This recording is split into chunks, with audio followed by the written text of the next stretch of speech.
How was I not helping? You say that I wasn't helping. How was I not helping? Okay, for starters, we can say you slept good. Okay, you got your Z's in. That's not true.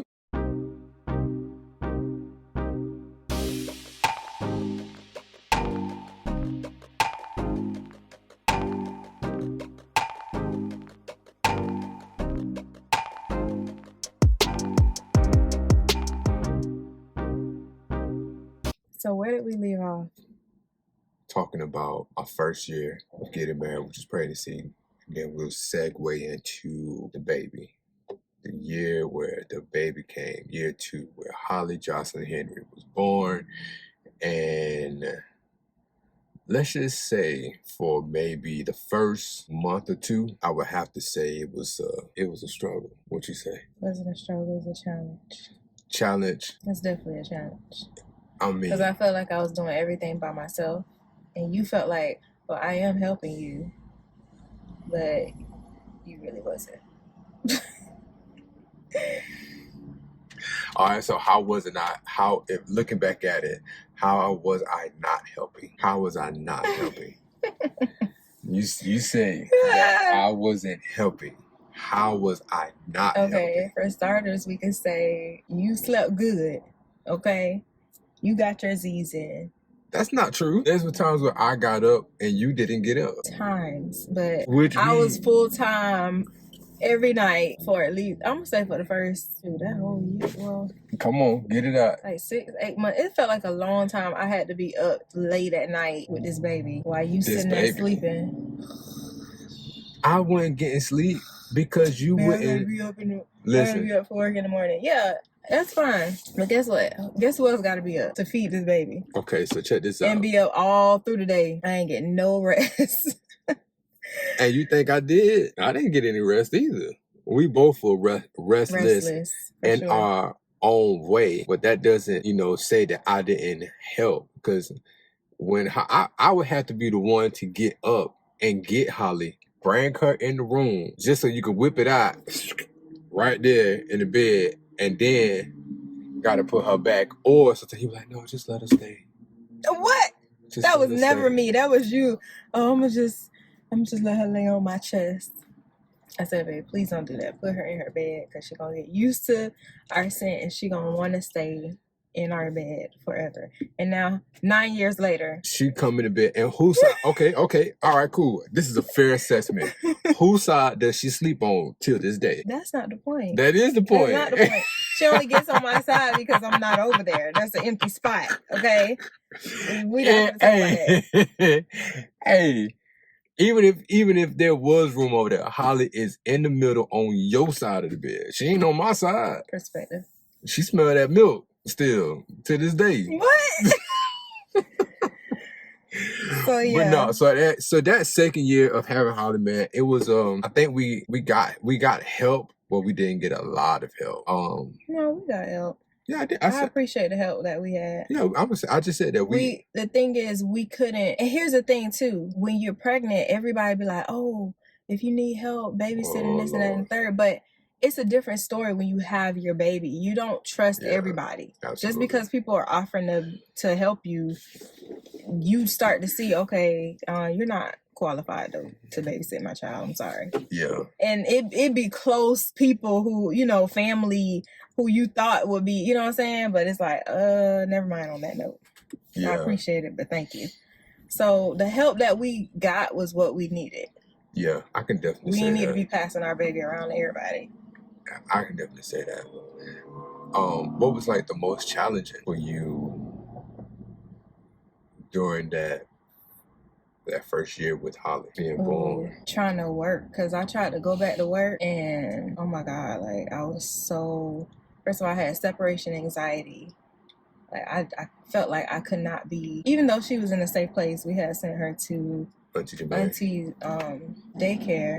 It just still felt like she needed me because I had her on a schedule. Like, I had everything flowing, organized, and then it's like the minute she got in somebody else's presence or care, it just started getting like out of whack.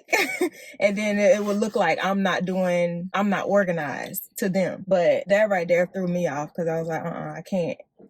So, and then trying to breastfeed, I had to pump every 2 hours or so, and then I'm working a retail job at that time. I was working at Mac, and you know that you're not sitting at no desk or nothing. I have to move around. They didn't really have, you know.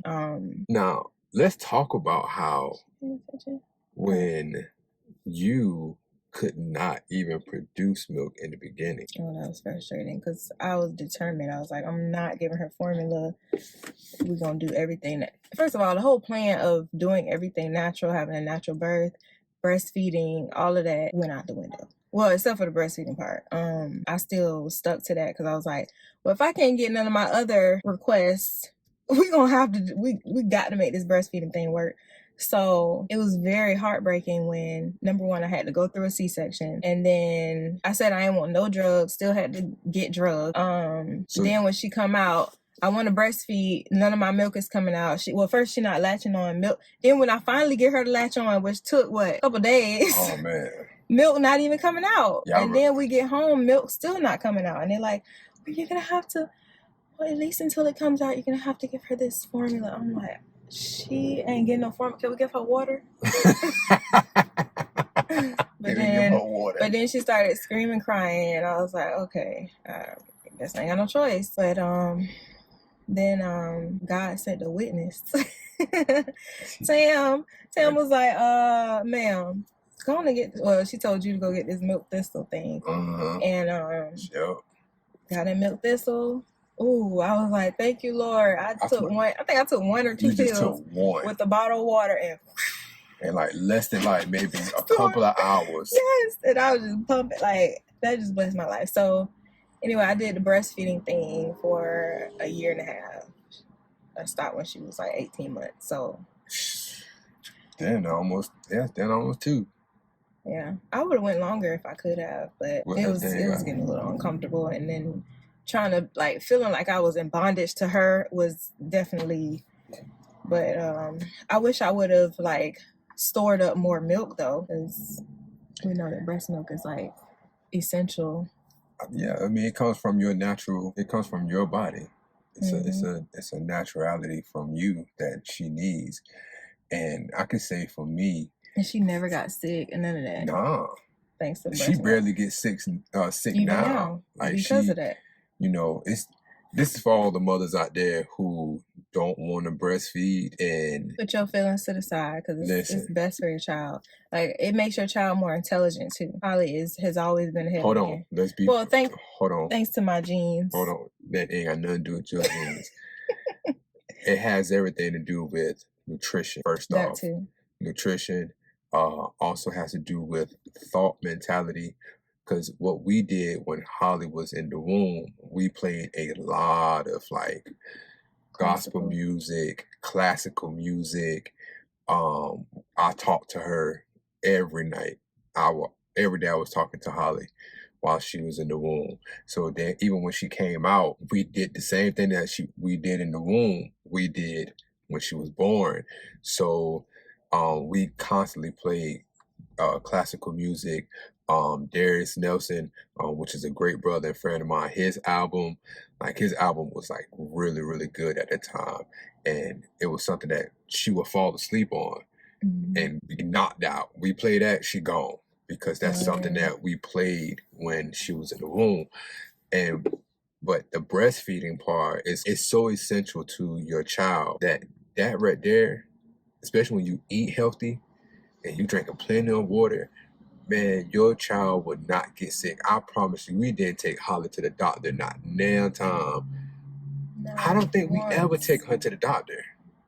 Maybe just one time when she had a cold, and we thought it was so bad because she had never been sick. And then we get there and they just tell us, oh, just give her Tylenol and Motrin. I was like, I could have Googled that. We just wasted a whole hospital trip. She's never been sick. And if she has gotten sick, she recovers the same day or the next day. She's not she's not like feeling that. So let's switch gears real quick. We gotta get going. Year one of the baby. Year one of the baby, it was a challenge.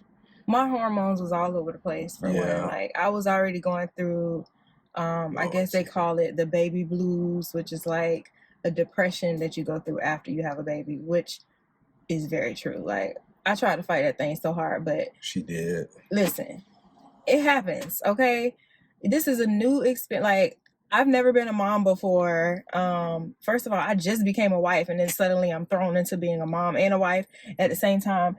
I couldn't really husband and a dad at the same time. Go ahead. I apologize for. Us men always get pushed to the back burner. I mean, I just had to put myself on the same. Okay, it's not that we're pushing you to the back burner. It's just that when a baby comes into the picture, all the weight falls on the mother. As much as you think like, oh, I'm doing everything I can, but everything falls on the mother. So here I am trying to figure out, okay, how do I take care of a husband and a baby? I'm thinking, how do I take care of my wife and a baby? Like, you ain't by yourself. The baby taking all my attention. Like, she can't do anything for herself. So, of course, it was just natural for me to just take care of all her needs. And I totally neglected his. I neglected her. I neglected yours too. Honestly, I wouldn't even think about, to be honest, I wouldn't think about my needs at all. I ain't care nothing about me. That's what I'm saying. Because I'm like, this baby is this is how real this conversation is right now. Because I don't think we've ever had this kind of conversation until now. Like, I'm thinking the same thing my wife was thinking, but she just not hearing that. I didn't know that. I thought the whole time you was like, dang, you just forgot about me? No. Because that's the aura you gave off. And I'm like, I'm not trying to forget about you. At this point, I ain't got no choice. No, I knew. See, when you go back to the first video, you will understand how I had already neglected my needs from the jump, from the time she got pregnant. So my thing is that when we do get that time, let it be our time. Yeah. You know what I'm saying? But other than that, I know that you taking care of, like when I came home from work, the first thing I did was go and grab Holly. But I got this. Let me do this. You go chill, relax. But she would never relax because as soon as Holly cried, not relax. I'm like, babe, I got it. No, you don't. Oh my God, no. Because I'm like, dang, give me a chance to have this moment. You know what I'm saying? So at that moment, like, and it wasn't intentional. I know. It was just I had her organized like on a schedule. Like when she cried, I knew it was because she needed something. Our baby didn't cry just to cry. Like, I can't stand when people say, child, that baby, just let that baby cry. No, she can't talk. That's why she's crying, because she needs something. So I knew the timing of her needs. Right. So if she crying, okay, maybe her diaper needs to be changed, or maybe she needs to eat, or maybe she has gas or something. So it was like my mommy alert came on with anybody.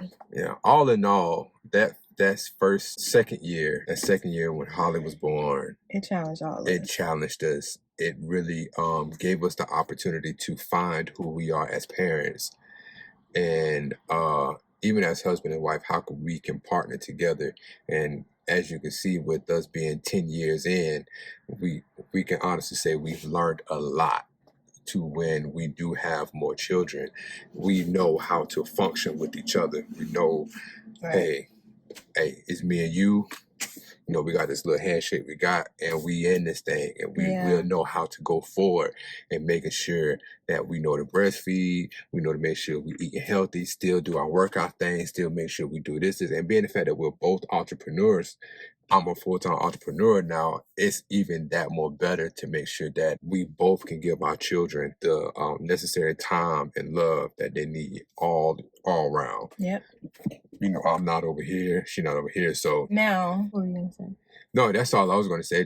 So going into year 3, year 3, Holly turned 1. Oh. Yeah. Oh, yeah, so we got a 1-year-old now. Ooh, this is going to be interesting. And then a lot of other things started unfolding in year 3. So y'all stay tuned.